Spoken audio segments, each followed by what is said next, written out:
Hi friends, good morning. কেমন আছো তোমরা সবাই? আশা করছি তোমরা সবাই ভালো আছো। তোমাদের আশীর্বাদে আমি খুব ভালো আছি। তোমাদেরকে সাথে নিয়ে সকাল থেকে ব্লগটা শুরু করছি। আই হোপ তোমাদের এই ব্লগটা ভালো লাগবে।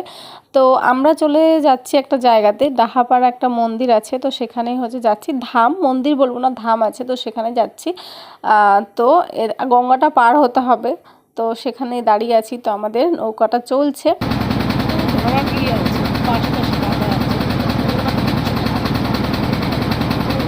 আর ধরতে হবে কেন?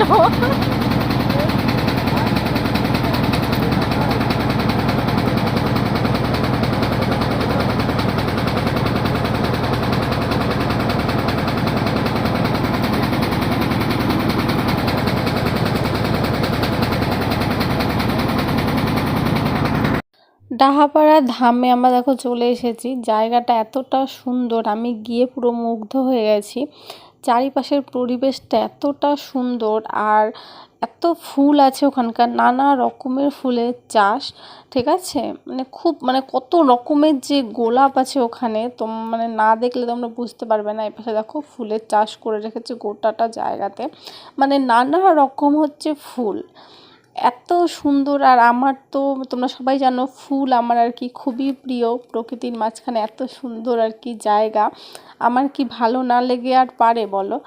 তো দেখো ফুল দেখাচ্ছে, আর ফুলগুলো সে এত বড় বড়। ঠিক আছে, অনেক রকমের গোলাপ রয়েছে, পাশে নানা রকম ফুল রয়েছে। সে আমরা তারা ফুল আগে বলতাম, সেই ফুলেরও অনেক ভ্যারাইটি ছিল। ঠিক আছে, আর দেখো এই সাইডে সাইডে এই ফুলগুলো লাগিয়ে রেখেছিল নানা রঙের। কি বলবো, অপূর্ব জায়গা, অপূর্ব। প্রকৃতির মাঝখানে এত সুন্দর একটা ধাম। ঠিক আছে, এটা জগৎ বন্ধু ধাম, যেখানে অনেক দিন থেকে আসারই ইচ্ছে ছিল আমার, কিন্তু আসতে পারিনি। তো এবার বাড়িতে গিয়েছি, আর ভাইকে বলছি আমাকে নিয়ে যেতে হবে, আর আমি ছাড়বো না। তো আমাকে দেখো, আমি, মা আর ভাই, আমরা তিনজনেই গিয়েছিলাম। বাবু কাজে চলে গিয়েছিল, সেই জন্য আর বাবুকে নিয়ে আসতে পারিনি। আমরা তিনজনেই গিয়েছি। মন্দিরটাও যেমন, মন্দির বলবো না, ধাম যতটা সুন্দর ততটা। মার ভাই বললো কি একটু বসে নিতে, একটু ভিডিও করে নে, একটু হাঁটতে হাঁটতে পা ব্যথা হয়ে গেছে, তো সেই জন্য ওখানে একটু বসেছে। তো ভাবলাম একটু তোমাদের সঙ্গে শেয়ার করে দিই, মা আর ভাইকে। ঠিক আছে, ওইদিকে অনেক আর কি ভিড়, মোটামুটি ভিড় ছিল, খুবই ভিড় ছিল সেটা বলবো না, মোটামুটি ভিড় ছিল। ওটা বাইরে বেরোনোর রাস্তা, ওই পাশ দিয়ে আমরা ঢুকেছি, আর ওই পাশ দিয়ে দুটো রাস্তা আছে বেরোনোর, আর দুটো তিনটে রাস্তা আছে। তো ওই সাইডের রাস্তাটা আমি রাস্তায় যাইনি, তো আমি গিয়েছি, তো সেখানেই ভিডিও করে নিলাম। তারপরে ভাইকে আমি বলছিলাম যে আমাকে একটুখানি ছবি তুলে দে। অনেকগুলো ছবি তুলেছি, তোমার দেখালাম পিছনে ধামটা। ঠিক আছে, হেঁটে ভাই বললো যে চলে আর একটু ওই সাইড থেকে ঘুরে আসি। তো সেটাই। আর এই দেখো ফুল, এগুলো কি বলবে তোমরা? চন্দ্রমল্লিকা বলবে? চন্দ্রমল্লিকা না, এগুলো কি বড় বড় ফুল হয়, সেই ফুলগুলো ওখানে লাগানো ছিল, গাঁদা ফুল ছিল। ঠিক আছে, ওখানে ফুলে তো কেউ হাত দিতে পারবে না, কারণ যে ফুলগুলো ওখানে আছে সেগুলো জগৎবন্ধু ধামের ওখানে পুজোয় লাগে, সেই জন্য। এই ভিডিওটা আমি ভাইকে বলেছি একটু করে দে, একটু গান অ্যাড করে তারপরে স্টোরিতে দেব, সেই জন্য করে দিয়েছে। আমি আর মা দেখো সামনে হাঁটছি, তারপরে বললাম কিছু ছবি তুলে দে। আমার প্রথমে ছবি তুলে দিয়েছে, তারপরে দেখো মার ছবি তুলছে, তো সেই সিনটা একটুখানি তুললাম। তো এগুলো স্মৃতি। তো যাই হোক, মার ছবি তুলছে, মার ছবিগুলো দারুণ দারুণ এসেছে, সবার ছবিগুলোই দারুণ এসেছে। তারপর দেখো ধামের ভিতরে ঢুকে গেছি। তো ভিতরে ঢুকে প্রণাম করলাম, তারপরে অনেকক্ষণ এখানে বসেছিলাম। বসে থাকার পর তারপরে ভাবলাম যে যাই, এবার প্রায় 2 ঘন্টা 2.5 ঘন্টা ঠিক আছে ছিলাম। তো বললাম যে তারপরে আমাদের বেরোতে হবে। তো ওখান থেকে প্ল্যান ছিল একটু মামাবাড়ি যাওয়ার, তো লাস্টে প্ল্যানটা ক্যান্সেল হয়ে গেছে। তো আমরা ধামে প্রায় অনেকক্ষণই বসে গল্প করে তারপর দেখো বেরিয়ে যাচ্ছি। তো বাইরের জুতো খুলে তারপর ঢুকতে হয়। ঠিক আছে, জুতোটা এখানে তুমি বাইরেও অনেক জায়গায় লেখা আছে যে জুতো খুলে প্রবেশ করুন, তো সেই জন্য জুতো খুলেই প্রবেশ করতে হবে, ও ধামের ওপরে আর কি ওঠা যাবে না। তো ভাই জুতো পরছে, তা ভাবলাম যে চারপাশটা একটুখানি তোমাদের সঙ্গে শেয়ার করে দিই। ঠিক আছে, দেখো জুতো, ওই দেখো ভাই আর মা জুতো পরছে, আর আমি জুতো পরে নিয়েছি আগেই। পরে ওনারা আসছেন, আমি একটু চারপাশটা আবার একটু লাস্টবারের মতো সবাই একটু দেখে দিলাম। এই দেখো একটা রকমের গোলাপ। ঠিক আছে, দারুণ মনে হচ্ছিলো কি গাছগুলো উঠিয়ে নিয়ে সব বাড়িতে চলে আসি, এত সুন্দর। এ দেখো একটা রকমের গোলাপ। মানে একটা একটা করে তোমাদের দেখো গোলাপগুলো ভ্যারাইটিগুলো দেখাচ্ছিলাম। তো আমরা এখান থেকে বেরিয়ে যাব। তো এই দেখো ওই যে সামনের যে গেটটা দেখছো ওই গেট দিয়ে মানে হচ্ছে বাইরে বেরানো যায়, ঠিক আছে। আমরা ওই গেটটার দিকেই হচ্ছে বেরিয়েছি। বাইরে বেরিয়ে না ফুচকা খেয়েছি।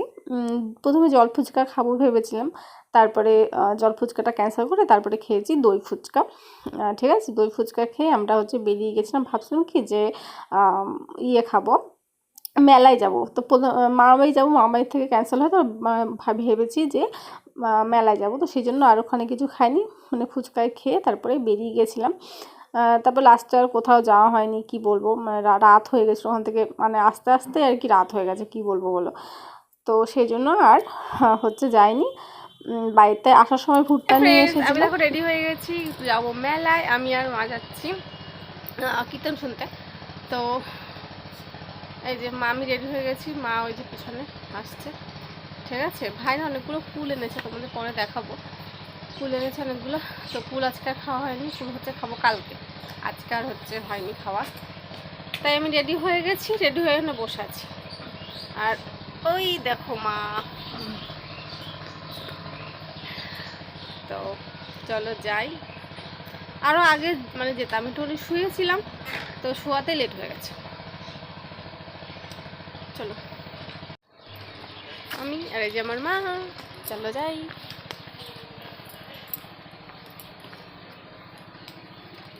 সব বাচ্চারা সব হচ্ছে সাইকেল চালাচ্ছে, দেখাচ্ছি দাঁড়া। এই যে আসছে বাড়ির সামনে, একটু একটু এটা সাইকেল চালায়। এই যে জল দিচ্ছে, জল সব ভেসে গেল জলে। বৃষ্টি হয় না, কি করবে লোকে। এপাশে সব বুনেছিল, সব ফুল সব গেছে, ফুল নামা এমনি সুন্দর। এখানে যখন ধনে পাতা লাগিয়েছে, সব ফুল হয়ে গেছে দেখো।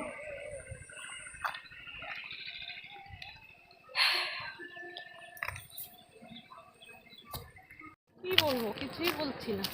আমার মা দেখো কত সেজে গুজে যাচ্ছে, কত সেজে গুজে যাচ্ছি না, একবারে পুরো একবার নায়িকা লাগছে। নায়িকা লাগছে, পুরো নায়িকা, পেতনি লাগছে, পেতনি। মোটাও না, নায়িকা নায়িকা লাগছে।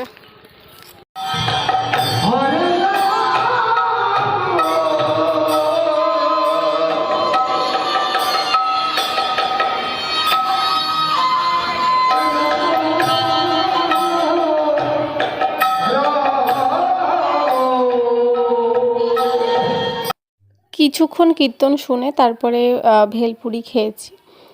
খেয়ে মোমো নিয়ে বাড়িতে চলে এসেছিলাম। তো যাই হোক, এই ভিডিওটা এইটুকুই। এইটুকু বলতে আমার বাড়িতে গিয়ে যা ভিডিও করেছি সেটা এইটুকুই, তারপর আর ভিডিও করা আমার হয়নি। তো যাই হোক, এই ভিডিওটা এইটুকুই। আশা করছি তোমাদের ভালো লেগেছে। যদি ভালো লেগে থাকে তোমাদের কী করতে হবে জানো, চলো আবার দেখা হচ্ছে পরবর্তী